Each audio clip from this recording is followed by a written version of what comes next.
할렐루야. 오늘 말씀을 삼아서 이 자리에 나온 여러분들에게 하나님의 크신 은혜가 넘치시기를 기원합니다. 저는 이제 목사님 소개하다시피 북한에서 살다가 자유를 찾아서 대한민국으로 간 탈북민의 한 사람입니다.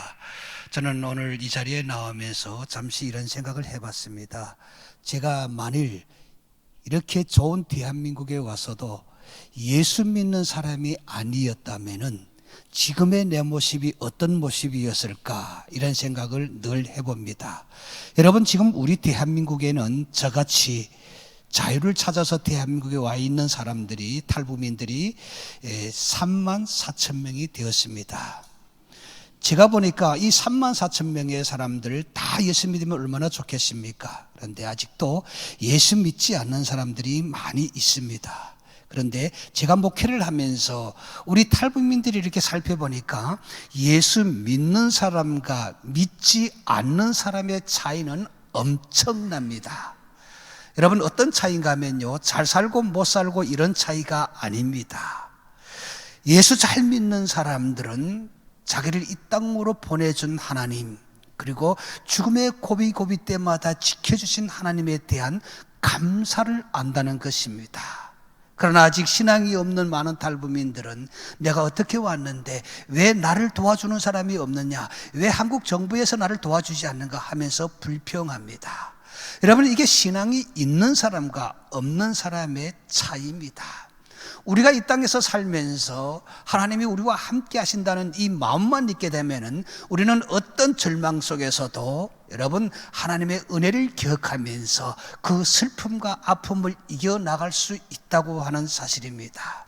저는 곰곰이 생각해 봅니다. 제가 예수 믿으면서 제일 큰 변화가 뭔지 아십니까? 제가 예수 믿으면서 제일 큰 변화가 인격이 변했다는 것입니다. 저의 인격이 변했습니다. 여러분, 사람의 인격은 교육으로 되는 것이 아니더라고요. 저도 북한에서 배울 만큼 배웠고, 그리고 한국에 와서도 많은 교육을 받았습니다. 그런데 내 인격이 변화된 것은 예수 믿고 하나님 안에서, 하나님의 말씀 속에서 나의 인격이 하나하나 변화가 되었다는 것입니다. 여러분, 우리나라에 온 탈북민들이 다 예수 믿고 하나님 안에서 인격이 변화되기를 저는 기도합니다. 우리나라에 온 탈북민들의 마음에는 아픔과 상처가 있습니다. 슬픔이 있습니다. 아마 여러분들에게도 이 낯선 미국 땅에서 적응하면서 또 여러분 얼마나 많은 아픔들이 있겠습니까? 저는 미국에 여러 번 왔습니다만은 이민 오신 분들을 만나게 되면은 고향에서 부모 형제와 만나고는 그런 여러분 애절함을 느끼게 됩니다. 여러분들이 안에 마음에 있는 슬픔과 좌절과 그리고 아픔, 우리 탈북민들에게도 동일하게도 똑같이 있는 것입니다. 그래서 우리 탈북민들이 하는 얘기입니다. 미국에 갔다 오게 되면은 고향 부모 형제를 만나고 온 그런 느낌이다 하고 하는 사람들이 많이 있습니다. 이거는 우리 안에 동질감이 있기 때문에 아닐까 생각합니다. 여러분, 우리 탈북민들이 한국에 와서 정말 많은 아픔을 가지고 또 한국에 갔는데 한국에 가서도 여러분 슬픔을 많이 느끼고 당합니다. 목사인 저에게도 많은 사람들이 이런 질문을 합니다. 왜 왔습니까? 부모 형제 다 버리고 어떻게 혼자만 잘 먹고 잘 살겠다고 올 수 있었습니까? 이런 질문을 합니다.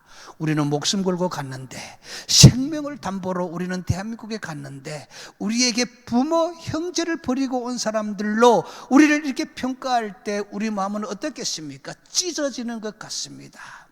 그러나 여러분, 이 아픔의 마음의 상처도 여러분 우리는 하나님 안에서 얼마든지 치유할 수 있다는 것을 저는 신앙을 통해서 알게 됩니다. 사실 저는 북한에서 왜 왔겠습니까? 부모 형제 버리고 온 사람들이 아닙니다. 제가 북한에서 어릴 적에 유치원에 가서 첫 선생님들에게서 배운 것이 뭐였는지 아십니까? 유치원에 가니까 선생님들이 제일 먼저 저에게 이렇게 가르칩니다. 너의 아버지 어머니는 너를 낳았을 따름이고 너를 끝까지 보호해주고 지켜주시는 분은 위대한 장군님이다. 그래서 위대한 장군님 김일성과 김정일에게 끝없이 충실한 아들, 딸이 되어야 된다. 이렇게 가르치더라고요. 제가 이 교육을 받고 하도 이상해서 집에 가서 우리 아버지에게 물었습니다. 아버지, 유치원에서 선생님이 말하는데 우리는 장군님의 보석에서 산다. 아버지 어머니는 나를 낳았을 따름이고 우리가 어른이 될 때까지 끝까지 보호해주고 지켜주시는 분은 위대한 장군님이라고, 그래서 그 위대한 장군님에게 끝없이 충실한 아들, 딸이 되라고 선생님이 말씀하는데 맞습니까? 그랬더니 우리 아버지도 말합니다. 맞다고. 선생님 말씀대로 장군님께 끝없이 충실한 아들, 딸이 되라는 것입니다. 그때는 몰랐습니다. 한국에 와서 살면서 곰곰이 생각해 보니까 왜 우리 아버지가 이런 말씀을 했을까? 그때 좀 제대로 말씀해 주시지. 아니다, 그건 잘못된 거다 하고 좀 제대로 가르쳐 주시지. 왜 그때도 아버지도 선생님과 똑같이 그렇게 말씀했나 생각해 보니까, 여러분, 그 사이에서 혹 우리가 말실수해서 가족의 피해를 볼까 봐 그렇게 교육할 수밖에 없었던 것이 아닐까 생각합니다. 아니다, 그것이 잘못된 거야 이렇게 말한 아버지 말을 듣고 우리가 나가서 야, 우리 아버지가 말하는데 그게 잘못된 교육이래 이렇게 말하면 우리 온 가정이 다 피해를 볼까 봐 그렇게 할 수밖에 없었던 것이 아닐까 이렇게 생각됩니다. 이게 북한 사회입니다.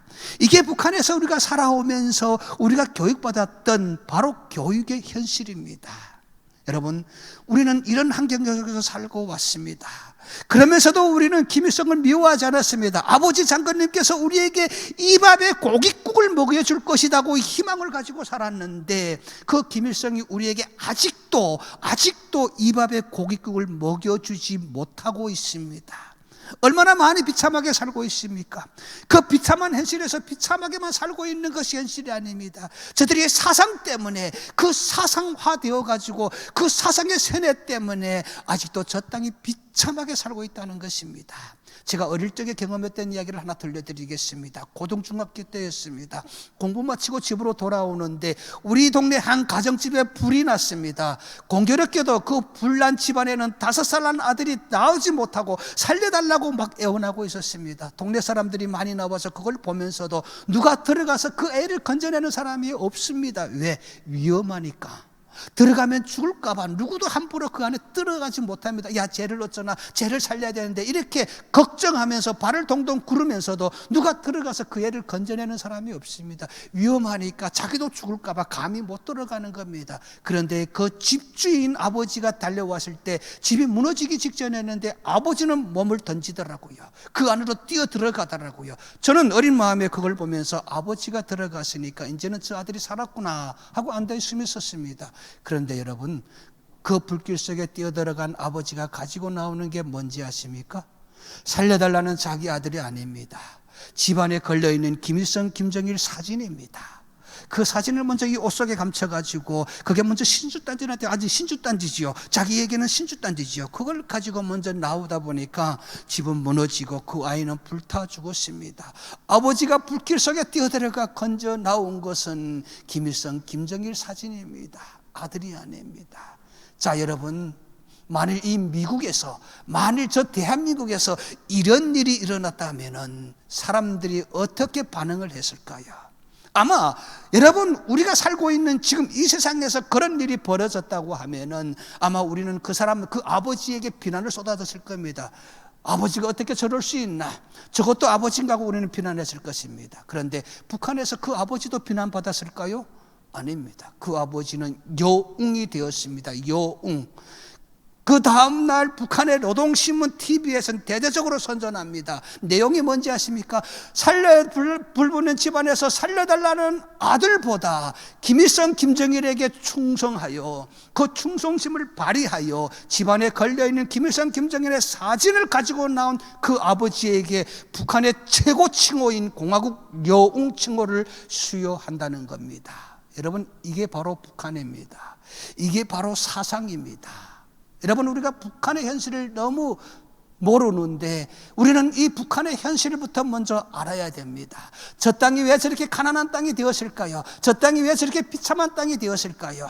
여러분, 우리 그리스도인들은 정치적 눈으로 북한을 바라보는 것이 아니라 영적 눈으로, 영적 안목으로 저 북한을 바라봐야 됩니다. 나는 그 땅에서 보지 말아야 될 것을 봤고 배우지 말아야 될 것을 배우면서 살아온 사람입니다. 나는 그 땅에서 살면서 우리 아버지가 어른이 되었을 때, 내가 좀 성숙했을 때 희망이 없다, 이 사회는 절대로 희망이 없다, 그래서 아버지가 나를 뜬떠매서 살기 위해서가 아니라 나가서 훌륭한 사람이 되라, 그리고 목숨 걸고 나가라, 그래서 떠밀림에 저는 나왔습니다. 이게 우리 탈북자들이 나오게 된 심정입니다. 여러분, 우리가 밥이나 얻어먹기 위해서 북한을 떠나온 사람들이 아닙니다. 북한에서 나온 사람들의 이 가슴에는 상처가 있습니다. 아픈 상처들이 있습니다. 내 마음에도 아직도 그 상처가 가셔지지 않습니다. 여러분, 이 아픔의 상처를 누구에게 말할 수도 없습니다. 이렇게 우리에게 상처를 갖고 나온 우리들에게 따뜻한 시선으로 바라보면 얼마나 좋겠습니까? 그러나 따뜻한 시선으로 바라보는 사람들이 별로 없습니다. 동서독이 분단되었을 때에 이런 우화가 있더라고요. 동독의 개 한 마리가 서독으로 넘어갔습니다. 서독개들이 그 동독개를 향해서 이렇게 말했다고 합니다. 야, 너 배고파서 집이 없어서 왔지.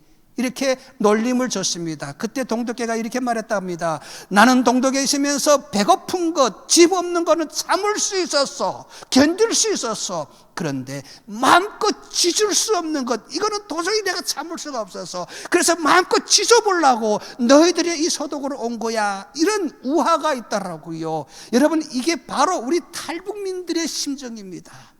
저와 우리 탈북민들의 심정입니다. 여러분, 이런 아픔의 상처를 안고 우리 탈북민들이 북한을 탈북하게 되는 것입니다. 내가 북한을 탈북해서 중국에서 하나님을 만나게 됐습니다. 그런데 여러분, 우리가 예수 믿는다는 게 쉽습니까? 나는 북한에서 주체 사상을 배운 사람이고, 그리고 세뇌화되어서 나온 사람입니다. 사상의 세뇌화되어서 나온 사람입니다. 그런데 이 예수 믿는다는 게 너무 힘들었습니다. 제가 탈북민의 신분으로 있을 때에 어떤 한 권사님이, 나이 드신 권사님이 저에게 와서 저도록 교회로 같이 가자는 겁니다. 얼마나 비참한 삶을 살았겠습니까? 중국에서 여러분, 여관에 가서 잘 수도 없었습니다. 식당에 가서 밥도 먹을 수 없었습니다. 그냥 거지나 다름없었습니다. 그때에 한 권사님이 저를 불쌍히 여기고 저에게 와서 교회로 가자는 겁니다.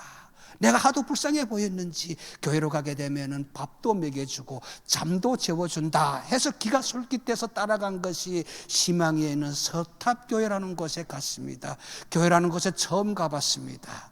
그 교회에 가서 목사님과 인연이 되어서 그 목사님에게서 사랑을 많이 받았습니다. 그 목사님이 저를 아들처럼 저를 보호해 주시고 저에게 많은 사랑을 줬습니다. 그분하고 인연이 맺어지면서 그 목사님께서 나에게 하신 말씀입니다. 예수 믿어라. 주 예수를 믿으면 너와 너의 집이 구원을 얻을 것이다. 이 말씀을 하면서 이 성경책 하나 선물로 주더라고요. 그러면서 저에게 성경을 열심히 읽어라. 이 성경에 내가 앞으로 가야 될 길이 있고 진리가 있다는 것입니다. 내가 앞으로 가야 될 길과 진리가 있다. 너무도 호기심이 갔습니다. 그래서 이 성경책을 가지고 받는 순간에 열심히 읽었는데 이 성경을 읽어보는 순간에 내 눈이 우심되더라고요. 왜? 여러분은 북한에 가게 되면 이 성경책과 똑같은 책이 또 있습니다. 무슨 책인가 하면요, 김일성 혁명 노작이라고 하는 책입니다. 이게 무슨 책이냐, 김일성이 어려서부터 북한을 통치하기까지 배든 이야기를 다 수록해놓은, 다시 말해서 김일성 말씀록이라고 우리는 불렀습니다. 이걸 어렸을 때부터 어른이 될 때까지 계속적으로 반복해서 공부를 했습니다. 그러나 외우다시피 했습니다. 그런데 성경을 딱 보니까 그게 김일성 혁명 노작하고 너무도 흡사한 겁니다. 그리고 성경에 보니까 십계명이 있더라고요. 여러분, 그 책에 보게 되면 노동당 10대 원칙이 있습니다. 너무 똑같더라고요. 이 책을 보는 순간에, 그게 느껴지는 순간에 화가 치밀어 오르더라고요. 저 목사님이 내가 북한에서 왔다고 나를 우습게 보는 거야. 그래가지고 저는 이 성경책을 두고 목사님 방에 가서 문을 팍 열고 목사님에게 이 성경책을 내동댕이 치면서 따졌습니다. 목사님, 제가 북한에서 왔다고 우습게 보는 겁니까? 이 성경에 앞으로 내가 가야 될 길이 있고 진리가 있다 해서 열심히 읽어봤는데 이게 우리 위대한 장군님의 혁명 노작을 모방한 책이네요. 이런 책을 나도록 공부하라고 주는 겁니까? 하고 목사님하고 싸웠습니다. 그런 나를 목사님이 진정시키면서 이런 말씀을 해주시더라고요. 너의 김일성도 기독교 가정에서 태어난 사람이다. 그 어머니 이름이 강반석입니다. 어머니 이름이 강반석, 김일성 어머니 이름이 강반석입니다.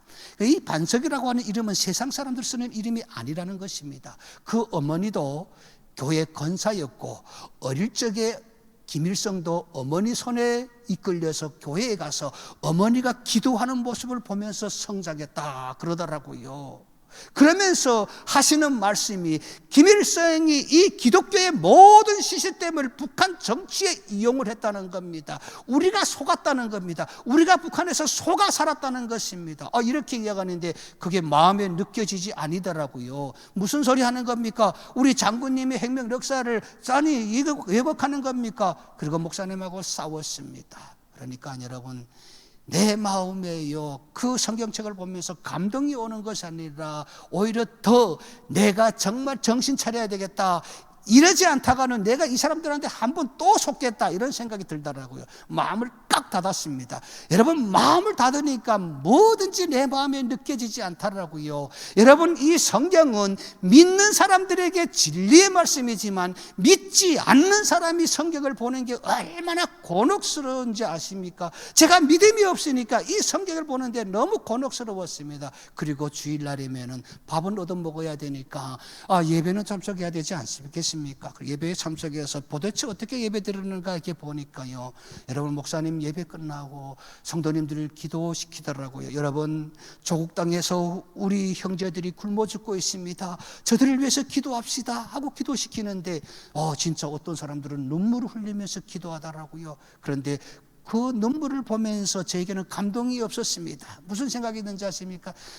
저게 봐라, 저게 우리 북한에 있을 때 아버지 장군님 말씀 울던 모습하고 이 모습하고 뭐가 다른가, 이런 생각이 들더라고요. 그러니까 모든 것이 다 부정적으로 받아들이게 되고 모든 것이 다 부정적으로 생각되게 되는 것입니다. 여러분, 이게 바로 불신자의 마음이더라고요. 내 안에 신앙이 없으니까 이게 내 마음을 얼마나 괴롭혔는지 아십니까? 그 목사님하고 자주 싸웠습니다. 한없이 싸웠습니다. 이쯤 되면은 목사님이, 너 우리 교회에 있을 필요가 없어, 나 너를 도와줄 필요가 없어, 너 가, 쫓아내야 되겠는데, 내가 그렇게 반항하는데도 나를 쫓아내지 않고 계속 품어주시더라고요. 계속 품어주시더라고요. 여러분, 제가 이 교회에 와서 여러분의 담임 목사님에게서 우리가 강의를 들으면서 지난 며칠 전에 목사님께서 특강하셔서 우리 탈북민들이 특강을 들으면서 목사님이 너무 대단한 목사님으로 제가 다시 한번 인정하게 됐습니다. 여러분, 목사님께서 중국에 가서 선교하셨습니다. 목사님께서 선교하신 탈북민 중에 마요한 목사님이라고 우리 탈북민 교회를 개척해서 지금 목회하는 목사님이 있었어요. 저보다 더 훌륭합니다. 저보다 더 훌륭하게 지금 목회를 너무 잘합니다. 그냥 되어지는 게 아니었구나. 저런 목사님을 만나서 저 목사님 안에서 여러분 신앙 안에서 근본이 바뀌니까 우리 목회자들이 잘 세워지는 것입니다. 세워지는 것입니다. 여러분, 제가 그 목사님을 만났는데 그 목사님의 사랑을 수없이 받으면서 나를 쫓아내지 아니하고 그때그때마다 계속 품어준, 여러분, 그 사랑이 돌이켜보니까 그게 바로 하나님의 사랑이었다는 겁니다. 제가 그렇게 반항할 때에 하나님께서 역사하셔서 살아계신 하나님을 저에게 체험하게 하셨습니다. 어떤 체험이 있었는가 하면요, 목사님하고 한 6개월째 살았습니다. 여러분 생각해 보십시오. 6개월째 동안 목사님이 해주시는 밥을 먹으면서 빨래 해주시는 옷을 입으면서 여러분 반항했다는 게 참 지금 돌이켜 보니까 저는 인간도 아니었더라고요. 여러분, 성경에 보니까 사도 바울은 자기는 죄인 중에 괴수였다고 이렇게 고백했습니다만 나는 그보다 더한 사람이었더라고요. 목사님이 얼마나, 여러분, 저를 통해서 목사님이 저를 보면서 얼마나 목사님이 실망이 컸겠습니까? 그럼에도 저를 계속 안아주셨습니다. 그렇게도 내가 변하지 않을 때에 6개월째 된 날인데 한 사건이 일어났습니다. 누군가가 공안에 가가지고 목사님 집에 북한 사람이 와 있다고 고발한 것입니다. 공안들이 들이닥쳤습니다. 목사님 집에 나를 체포하러 왔습니다. 공안이 들이닥쳤을 때 경비실에서, 교회 경비실에서 목사님에게 목사님 방에다 전화해서 목사님 지금 공안들이 들이닥쳤습니다. 목사님이 금방 알더라고요. 너를 잡으러 왔을 것이다. 그런데 그 순간에도 목사님, 너 빨리 도망가. 우리 교회에 영향이 끼쳐. 나에게도 위험해. 너 빨리 도망가. 이래야 되는데 그렇지 않더라고요. 목사님이 그 순간에도 내 손을 딱 잡으면서 기도하자. 오늘 내 생명이 하나님 앞에 달려있다. 하나님이 너와 함께 하실 것이다. 이런 말씀으로 저에게 위안을 주시더라고요. 그리고 이제는 더 이상 도망갈 데가 없습니다. 공안들이 지금 목사님 방으로 항해 오는데 제가 어디 도망가겠습니까? 목사님이 하나님이 너를 살려줄 것이다 하고 목사님 방에, 여러분 방도 목사님 방 다 크지 않지 않아요. 그냥 2평 남짓한 방입니다. 그런데 그 벽에 커튼이 쳐져 있었는데 그 커튼 뒤로 나로 숨으라는 겁니다. 제가 숨었습니다. 공안들이 들이닥쳤습니다. 목사님을 협박합니다. 내놓으라고. 안 내놓으면은 당신과 이 교회가 오늘 문제가 생길 줄 알라고 위협합니다. 와, 목사님 여러분 얼마나 당황하고 얼마나 목사님이 그 순간에 긴장했겠습니까? 자, 아마 모름지기 목사님에게는 나보다 교회가 더 중요했을 것입니다. 여러분, 목사님에게 교회만큼 더 중요한 것이 있었겠습니까? 그럼에도 불구하고, 그렇게 협박함에도 불구하고 모른다. 그런 사람이 오기는 왔는데 배고프다고 해서 밥 한 끼 먹여 보냈는데 뭐가 잘못인가고, 그리고 담대하게 맞서더라고요. 야, 그런 용기가 어디서 나오는지, 그런 담대함이 어디서 나오는지 나는 깜짝 놀랐습니다. 그날 하나님이 역사하셨습니다. 목사님이 하도 완강하시니까 이 집안에 한번 주새겨 봅시다, 뒤져 봅시다 이런 말도 못하고 다음에 오면 신고하세요 가버렸습니다. 여러분, 공안들이 가보는 그 순간에도 나에게는 감동이 없었습니다. 여러분, 우리 탈북민들 안에 이 마음의 의심이라는 것이 얼마나 많지 않습니까? 여러분, 서로 불신하는 사이에서 살아오면서 절대로 사람을 믿으면 안 된다고 하는 이런 불신을 우리는 북한에서 꽉 차 있었습니다. 김일성, 김정일 외에는, 조선노동당 외에는 누구도 믿으면 안 된다고 하는 이런 불신으로 우리는 살아왔습니다. 여러분, 그러다 보니까 우리가 여러분 뭔가 선을 받고도 그 선에 대한 감사보다도 여러분 이 불편함이 얼마나 더 많은지 아십니까? 저는 그 공안들이 가고 커튼을 열고 나오면서도 감사보다도 목사님에게 따졌습니다. 도저히 이해가 되지 않더라고요. 아니, 이런 상황 속에도 왜 나를 살려줄까? 그게 너무도 의문이 되었습니다. 그래서 목사님에게 나오면서 따졌습니다. 목사님, 나 오늘 분명히 알아야 되겠습니다. 목사님, 분명히 말해 주시시오. 이런 위험을 감수하면서 왜 나를 살려줍니까? 나는 이 이유를 알아야 되겠습니다. 그때 목사님께서 하셨던 말씀입니다. 내가 너를 살려준 데에는 무슨 목적이 있겠느냐? 성경에 보게 되면은 하나님이 한 생명이 천하보다 귀하다 그랬다. 나는 이 말씀에 충실했을 뿐이다. 내가 목사로서 강단에 나가서 성도들에게 우리 서로 사랑하자, 한 생명을 천하보다 더 귀하다고 해서 말씀에 충실하자, 이렇게 내가 외치는데 내가 너를 살려주지 못한다면 어떻게 감히 내가 강단에서 말씀을 선포할 수 있겠느냐? 와, 이 말씀을 딱 듣는데 온몸에 전율이 쫙 오더라고요. 아, 이게 바로 신앙이었구나. 나를 이렇게 사랑해 준 것이 바로 신앙이었구나. 이걸 알았을 때에 스스로 내 마음이 열려지더라고요. 그리고 목사님 앞에 무릎을 꿇었습니다. 목사님, 정말 나는 죄인이었습니다. 목사님 살려주세요. 그리고 이제부터 그런 하나님을 진실하게 믿겠습니다고 고백했습니다. 그래서 그날 제가 목사님에게서 세례를 받았습니다. 여러분, 이런 믿음을 가지고 나는 중국 땅에서 하나님을 만났고 또 살아왔습니다. 그래서 그 목사님이 너는 이렇게 살면 안 된다. 하나님께서 너를 저 한국에 가서 신학을 공부하고 그리고 목회자가 되어서 앞으로 통일되는 그날 너의 고향 땅에 가서 아직도 하나님을 모르는 사람들에게 살아있는 하나님을 증거해야 된다. 이런 비전을 주셨습니다. 그래서 목사님이 나를 한국에 가기 위해서 연변해양대학교라는 곳에 보내져서 연변해양대학교에서 제가 공부를 했습니다. 여러분, 시간이 좀 갔습니다만은 제가 여러분 연변대학교에서 경험했던 간증을 하나 들려드리겠습니다. 목사님이 연변해양대학교로 가라 그래서 그냥 가방만 들고 가면은 그 학교에 홀도도 붙는 줄 알았습니다. 그런데 내가 가보니까 50명을 뽑는, 학생을 50명을 뽑는데, 와, 정말 제가 볼 때는 한 1000여 명의 학생들이 몰려온 것 같습니다. 왜? 그 당시만 해도요, 조선족들이 한국에 가는 것, 외국에 가는 게 너무너무 힘들었습니다. 그분들이 돈 많이 벌기 위해서는 배 타고 가게 되면 배 돈을 많이 벌고 여러분 가족을 하나 살릴 수 있습니다. 그러니까 그들이 그 학교로 몰려온 것입니다. 딱 보는 순간에 겁이 생기더라고요. 이 많은 학생들하고 내가 감히 여러분 경쟁에서 이길 수 있을까 이런 생각을 하더라고요. 그때 목사님의 말씀이 생각나더라고요. 좌로나 우로나 치우치지 말라. 담대한 마음을 가지고 가라. 하나님께서는 너와 함께 하실 것이다 하는 이 말씀이 내 마음에 꽉 자리 잡아 있었기 때문에 나는 그 속에서도 흔들리지 않았습니다. 그래, 하나님이 나와 함께 하실 것이다. 여러분, 우리의 작은 믿음만 있게 되면 그 작은 믿음이 우리를 살리십니다.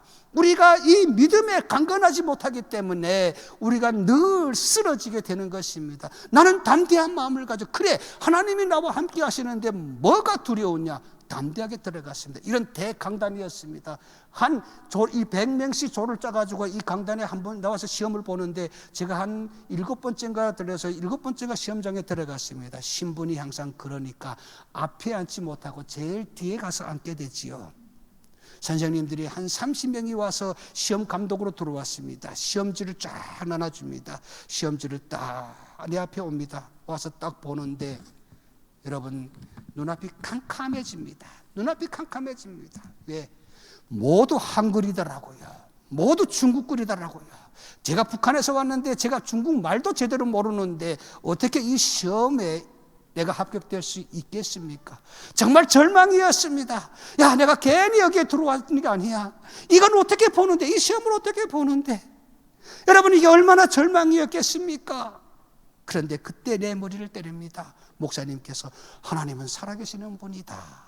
어떤 역경 속에서도 하나님과 함께하는 믿음만 있게 되면 그 하나님이 너를 인도할 것이다 하는 말씀이 쟁쟁히 들려지더라고요. 그래서 저는요, 의심하지 아니하고 여러분 이 시험지를 딱 놓고 두 손을 잡고 앉아서 기도했습니다. 하나님 살려주세요. 더 이상 나 어디 갈 데도 없습니다. 하나님 이 학교에 꼭 입학시켜야 됩니다. 이 학교에 입학해야지 한국에 갈 수 있답니다. 자격증을 따게 되면 그 자격증을 가지고 한국에 갈 수 있다고 합니다. 하나님 이 학교에 제발 좀 붙여주십시오. 살려주십시오. 여러분 그 얼마나 간절한 기도였을까요? 저도 아직 한국에 와서 그런 기도를 해보지 못했습니다. 그때를 생각해 보면 그때의 기도가 제일 제가 여러분 간절한 기도였던 것입니다. 그때 하나님이 들려주셨습니다. 하나님이 살려주셨습니다. 여러분 어떤 드라마 작가도 이런 영국적이라도 암만 영국을 쓴다고 해도 이런 상황을 재현하지 못할 것입니다. 내가 기도하는데 어떤 일이 일어나는가 하면요, 그 시험 감독하시는 분의 한 명이 저의 뒤에 와서 저의 등을 땅 때리며 읽으시옵니다. 그러면서 제 앞에 있는 시험지를 휴지 잡았듯이 막 집어주더니 제 얼굴에 딱 던지면서 무안을 주더라고요. 당장 나가라는 겁니다. 너 같은 이런 정신상태 가지고 우리 학교에 입학할 자격이 없다는 겁니다. 다른 학생들은 열심히 시험 보는데 시험 보러 온 학생이 시험 보지 않고 졸고 있는 거고 와 무안을 주는데 시험 보던 학생들이 다 나를 쳐다봅니다. 여러분 그런 창피가 얼마나 창피스러운지 아십니까? 야, 그 믿음에 있었음에도 불구하고 그 창피는 도저히 견딜 수가 없더라고요. 그래서 머리를 숙이고 가방을 들고 빨리 그 창을 몸에 내야 되겠다 뛰쳐나가다가 와 이렇게 나가서는 안 되겠다 이런 마음이 생기더라고요. 우리 그리스도인들은 강한 마음을 가지십시오. 어디서나 떳떳하십시오. 어디서나 여러분 우리는 믿음의 사람이고 크리스찬이라는 것을 항상 여러분 우리는 그걸 항상 마음에 새기고 살아야 됩니다. 내가 나갈 땐 나가더라도 할 말을 해야 되겠다 돌아서서 그 교수님을 향해서 말했습니다. 교수님, 저는 졸지 않았습니다. 나는 예수 믿는 사람입니다. 우리 목사님이 이 학교를 보냈는데 목사님이 학교를 보내면서 어려운 일을 있게 되면은 하나님 앞에 기도하라. 그 하나님이 나를 지켜줄 것이라고 그래서 이제 시험지를 보니까 너무 어려워서 내가 이제 기도하는 중이었습니다. 그랬더니 그분이 눈이 딱 커지더라고요. 그러면서 저에게 돌려서 저를 딱 안아주시더라고요. 그러면서 나오라는 겁니다. 데리고 교무실에 데리고 가더라고요. 데리고 가면서 나더러 앉으라고 하면서 나에게 오히려 사과를 하는 겁니다. 나도 크리스찬이다. 나도 저 한국에서 이 복음 없는 땅에 복음을 전하기 위해서 이 땅에 선교사로 파송되어 온 사람이다. 그 교수님이 선교사더라고요. 여러분, 성결교회에서 파송받은 강호빈 교수님, 저하고 성이 같습니다. 그래서 더 그 목사님하고 정말 하나님 안에서 더 여러분 저하고 그 만남 속에서 더 많은 은혜를 그 목사님을 통해서 받았습니다. 목사님이 걱정하지 마. 오늘 하나님이 너와 나를 만나게 한 것이야. 너를 지켜주라고 하나님이 오늘 만나게 한 것이야. 하나님은 살아계셔. 나는 그때 살아계신 하나님을 그 목사님을 통해서 받았습니다. 그래서 여러분, 저는 시험도 안 보고 그 교수님의 백으로, 아니죠, 하나님의 백으로 그 학교에 입학해서 공부해서 3년 공부해서 자격증을 땄습니다. 여러분, 왜 그 자격증을 딴지 아십니까? 목사님께서 저를 중국 조선족으로 위장시켜줬습니다. 그런데 그걸 가지고 신분증을 만들 수가 여권을 만들 수가 없었습니다. 신분증, 가짜 신분증이 있는데 여권을 만들 수가 없었습니다. 그런데 목사님이 그 대학에 가서 해기사 자격증을 따게 되면은 그게 여권을 대용하더라고요. 패스포드가 없어도 그 자격증이 배 타는 사람들에게는 선원수처럼 해기사 자격증, 이게 여권을 대용합니다. 그래서 목사님이 나를 한국에 보내기 위해서 그 학교를 보냈는데 나는 그 학교에 가서 살아계신 하나님을 만나게 된 것입니다. 또 그 학교에서 공부하면서 시험을 보면 얼마나 잘 받겠습니까? 그 교수님께서 거의 지도하다시피 해가지고 자격증을 따고 대한민국으로 갔습니다. 97년에. 대한민국에 가서 감신해서 공부하고 오늘 이렇게 목사가 되었습니다. 여러분, 이 많은 순환과 고난 속에서 내가 겪은 아픔이 얼마나 많았겠습니까? 그 아픔 속에서 내가 좌절하고 싶을 때도 얼마나 많았겠습니까? 그럴 때마다 목사님께서 나에게 주셔서 강하고 담대하라, 자로나 우로나 치우치지 말라 하는 이 말씀이 나를 살렸습니다. 하나님은 살아계십니다. 오늘 우리 민족이 분단되어서 아픔 속에서 우리는 살고 있습니다. 여러분, 이 분단이 그냥 아픔이 아닙니다. 우리 크리스찬들에게 살아계신 하나님을 목격하기 위해서 이런 아픔과 상처를 우리에게 주는 줄로 저는 확신합니다. 여러분, 우리 통일에 있어서 우리 크리스찬들이 정신 차리고 우리가 해야 될 분명한 일이 있습니다. 무엇일까요? 복음사역이 아닐까요? 복음사역이. 나는 이렇게 생각합니다. 많은 크리스찬들도 이렇게 말하더라고요. 야, 정치가 바로 해야 되는데, 정치만 바로 하면 우리가 통일될 수 있겠는데, 그러면서 정치를 비난하더라고요. 나는 정치를 비난하고 싶지 않습니다. 왜? 정치는 그냥 정치입니다. 여러분, 정치에 우리는 희망을 거는 것이 아닙니다. 우리 크리스찬들은 하나님의 은혜를 사모하면서 살아야 됩니다. 그 하나님이 우리 민족을 통일시켜 줄 줄로 저는 확신합니다. 여러분, 통일의 키가 있다면은 그 키는 정치하는 사람들에게 있는 것이 아니라 우리 교회에 있고 우리 크리스찬들에게 그 키가 있습니다. 여러분, 제가 그 답을 제시하겠습니다.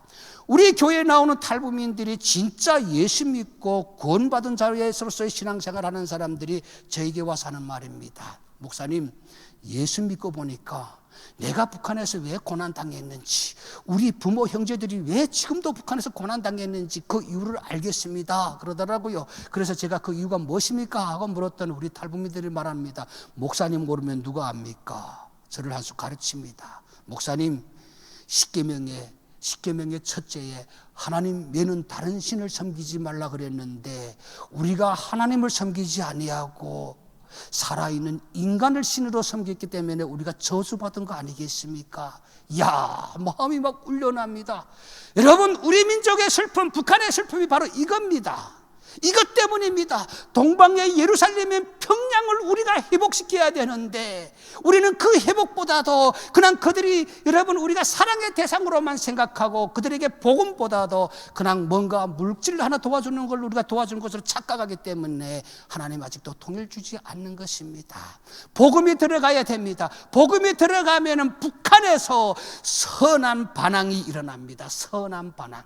피 흘린 반항이 아니라 선한 반항이 일어납니다. 왜? 신앙을 제가 가지고 보니까 신앙이 우리를 생명을 걸게 하더라고요. 우리 탈북민 목회자들, 탈북민 신학생들, 여러분, 자기 북한에 있는 가족이 혹 잘못될 수도 있습니다. 그러나 우리는 북한을 복음으로 회복하려고자 우리는 목숨 걸고 나오게 되는 것입니다. 외치게 되는 것입니다. 바로 이겁니다. 이런 바로 신앙이 일어나게 되면은 북한에 복음이 들어가서 북한 사람들이 세뇌화된 이 머리를 바꾸게 되는 것입니다. 바꾸게 됩니다. 나는 자신합니다. 복음이 저 주체 사상을 무너뜨립니다. 나는 확신합니다. 자, 복음이 들어가서 복음 안에서 살아있는 하나님을 알게 되는 북한 사람들이 그냥 가만히 앉아 있을까요? 아닙니다. 선한 반항이 일어납니다. 우리에게 신앙의 자유를 달라고 외칩니다. 신앙의 자유를 달라. 신앙의 자유를 달라. 이 외침이 북한에서 일어나야 됩니다. 그래서 김정일이 벌벌 떨어가지고, 김정은이 벌벌 떨어가지고, 야, 이거 신앙의 자유를 보장해야 되겠구나. 안 하면은 내가 위태롭게 되겠구나. 그러면은 신앙의 자유를 보장할 것입니다. 여러분, 신앙의 바위가 보장되게 되면 어떤 역사가 일어날까요? 우리는 하나님 안에서 둘이 하나가 되는 것입니다. 성경이 그렇게 말하더라고요. 성경이 그렇게 가르칩니다. 너희는 하나님 안에서 둘이 하나가 될 것이다, 이렇게 가르칩니다. 이게 우리 민족의 답입니다. 여러분, 이걸 우리 민족이 아직도 하지 못하기 때문에 통일 안 되는 것입니다. 나는 이렇게 보고 있습니다. 여러분들은 어떻게 보는지 모르지만 나는 이렇게 보고 싶습니다. 여러분, 이게 하나님 안에서의 회복이 돼야 됩니다. 저 민족, 저 북한 사람들이 이제 하나님 안에서 깨어나야 됩니다. 130년 전에 선교사님들이 우리 한반도에 들어갔을 때 제일 먼저 교회를 평양에 세웠더라고요. 그래서 평양을 동방의 예루살렘이라고 불렀더라고요. 동방의 예루살렘을 회복하라고 하는 하나님의 지상 명령임에도 불구하고 오늘 이렇게 축복받은 우리 한국 교회가 저 땅에 복음을 넣으려고 아글타글하지 않는다는 것입니다. 오늘 여러분, 절망 속에서도 우리는 하나님을 바라보면서 나아가야 됩니다. 그 하나님이 우리를 살려줄 것으로 확신합니다. 저는 오늘 본문 말씀으로 돌아가고 싶습니다. 여러분, 제가 왜 오늘 이 본문 말씀을 선정했는지 아십니까? 여러분, 우리가 살면서 얼마나 절망이 많습니까? 여러분 안에게도 절망이 많을 것입니다. 우리 탈북민들에게도 정말 극단의 절망이 얼마나 큰지 아십니까? 냉대, 그리고 어디 가면은 여러분 북한 사람이라고 하는 이 신분 때문에 너무너무 아픕니다. 시간이 좀 갔습니다만 저는 19년 북한에서 한국에서 목회를 했습니다. 감리교입니다. 우리 감리교는 파송제입니다. 제가 제일 꿈꿨던 것이 한국교회 가서 한번 목회를 해보고 싶었습니다. 한국교회의 목사가 한번 되어서, 야, 한국교회 가서 저 한국 사람들에게 해서 좀 말씀을 전하고 싶다, 이런 담대함을 가지고 감독님이 찾아가고 여러 분들에게 로비까지도 해봤습니다. 그런데 막히더라고요. 아마 내 자질이 부족한 것이 사실이었겠지요. 한국에서 많이 배운 사람과 북한에서 온 저하고 비교했을 때 그분들은 제가 한없이 부족한 사람으로 보였겠지요. 그래서 저는 우리 탈북민 목회밖에 할 수가 없었습니다. 그때 내 머리에, 나는 탈북민이야, 나는 북한 사람이야, 하나님은 북한 사람들을 가슴에 품고 탈북민들을 품으라고 나를 저기도 보내지 않고 여기도 보내지 않고 이 탈북민 교회를 지키라고 하는 것이구나, 이렇게 생각을 했습니다. 여러분, 목사님께서 선교의 일을 많이 하시다가 여러분 교회 담임 목사님이었습니다. 저는 또 다시 한번 선교를 해보려고, 이제는 선교에 나도 한번 미쳐보려고 담임 목사직을 내려놓고 우리 탈북민 목사님을, 전도사님을 세우고 저는 선교 목사로 올해부터 좀 뛰어보려고 각오했습니다. 물론 많은 시련과 또 이제 아픔이 있을지도 모릅니다. 그러나 지금까지 나와 함께 하신 하나님이 나를 지켜줄 줄로 믿습니다. 오늘 이 본문을 보십시오. 한 여인이 나옵니다. 남편이 죽었습니다. 그런데 그 남편이 빚을 주고 죽었습니다. 빚을 준 사람이 이 여인에게 와서 너의 남편이 빚을 졌으니까 그 빚값으로 두 아들을 종으로 데리고 가겠다는 건, 다시 말해서 머슴으로 데리고 가겠다는 겁니다. 와, 이 여성이 얼마나 절망이었을까요? 여러분, 이 여성이 정말 그 아들들에게 모든 희망과 그 전부였을 것입니다. 그런데 오늘 이 여인이 그 말에 얼마나 절망임에도 불구하고 아마 우리 같았으면, 나 같았으면 그 빚준 사람의 문 앞에서 밤잠 자지 않고 한 번만 용서해 주세요, 한 번만 좀 봐주세요, 이랬을 것입니다. 그런데 이 여인은 누구를 찾아왔다고 그랬습니까? 엘리사를 찾아왔다고 그랬습니다. 나는 이렇게 해석하고 싶습니다. 그 절망 속에서도 빚을 준 사람이 찾아간 것이 아니라 교회로 와서 목사님을 먼저 만났다고, 이렇게 나는 평가하고 싶습니다. 이 말씀을. 오늘 엘리사가 말합니다. 너의 집에 무엇이 있느냐? 무엇이 적겠습니까? 기름 한 종기밖에 없습니다. 그래, 그 기름을 가져오고 동네를 다니면서 빈 그릇을 다 빌려라. 조금 빌리지 말고 많이 빌려라 그랬습니다. 야, 여러분, 이게 바로 축복해 주시겠다고 하는 약속입니다. 오늘 그 비료실 굶었는데 또 하나 의심되는 말씀이 있습니다. 문을 꽁꽁 닫아 걸라고 그랬습니다. 와, 나는 이 말씀을 도저히 이해할 수가 없었습니다. 왜? 아니, 이 축복을 받는 광경을 문을 활짝 열고 동네 사람들을 좀 보세요. 내가 오늘 이렇게 축복을 받습니다. 하나님이 이렇게 축복해 주십니다. 이렇게 자랑을 해야 되겠는데 문을 꽁꽁 닫아 걸으라고 그랬습니다. 한참 동안 이 말씀이 이해가 되지 않았습니다. 그런데 기도하는 중에 하나님께서 이런 음성을 주시더라고요. 내가 받은 은혜로 네가 교만하지 마라. 네가 받은 은혜로 네가 교만하지 마라. 더 겸손해라고 하는 하나님의 말씀으로 받아들이고 싶습니다.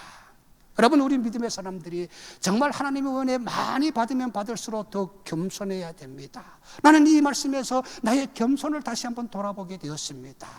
여러분, 그래서 오늘 이 여인 가정이 어떻게 되었습니까? 마지막 말씀입니다. 기름을 팔아서 빚을 갚고 너와 너의 두 아들이 생활하여라 하고 이렇게 말씀이 마칩니다. 이거는 엄청난 축복이 아닙니까? 여러분, 이 축복을 이 여인이 받게 된 것입니다. 어떻게 받은 것입니까? 믿음을 지켰더니 믿음 안에서 그 절망 속에서 하나님 앞에 나와서 하나님을 만났더니 그 하나님이 오늘 이 절망 속에서 지켜주셨던 것입니다. 우리가 신앙생활 하면서도 얼마나 절망이 많습니까? 오해하지 말고 들으세요. 미국에 오니까요, 제가 어떨 때는 우리 탈북민들하고 다른 같은 교회라고 하는 그런 아주 근사한 것을 제가 목격하게 됩니다. 한국 교회 저는 잘 몰랐는데 미국 교회 오게 되면은, 한인교회 오게 되면 목사님들이 꼭 그러더라고요. 설교 시간을 꼭 좀 지켜주세요. 설교 시간을 좀 꼭 지켜주세요. 가는 곳마다 당부하더라고요. 이게 우리 탈북민들도 그렇습니다. 목사님이 아무리 좋은 설교를 해도 목사님 시간 되었습니다. 그리고 나가는 사람들, 여러분, 우리 안에 사모하는 마음이 있다면은 오늘 우리가 이 설교를 듣는 시간이 여러분 오늘 하루 종일 들어도 우리에게는 싫지 않을 것입니다. 하나님은 살아 역사하시는 분이십니다. 여러분이 기가 있다면은 오늘 이 탈북 목회자가 와서 여러분들에게 전하는 이 말씀 속에서 살아계신 하나님을 만나시기를 바랍니다. 여러분의 교회를 통해서 저 북한의 문이 열릴 줄로 저는 확신합니다. 목사님과 여러분들과 함께 평양 대동강에 가서 함께 예배드릴 그날을 하나님께서 우리가 준비되었을 때에 하나님께서 그 길을 열어주실 줄로 믿습니다. 여러분, 그날을 위해서 우리 함께 기도하는 저와 여러분이 되기를 축원합니다. 기도하겠습니다. 좋으신 하나님 아버지, 살려주셔서 감사합니다. 지금까지 인도해 주셔서 감사합니다. 하나님, 저를 씌워주시니 하나님, 저를 통해서 북한 복음화가 이루어지게 하여 주시옵소서. 하나님께서는 약한 자를 들어 강한 자를 부끄럽게 한다고 했습니다. 우리는 약하나 우리의 신앙과 우리의 믿음을 통해서 저 강한 북한의 위정자들이 하나님 깨달음을 얻게 하여 주시옵소서. 주님께서 역사하실 줄 믿고 하나님의 이름으로 기도드렸습니다. 아멘.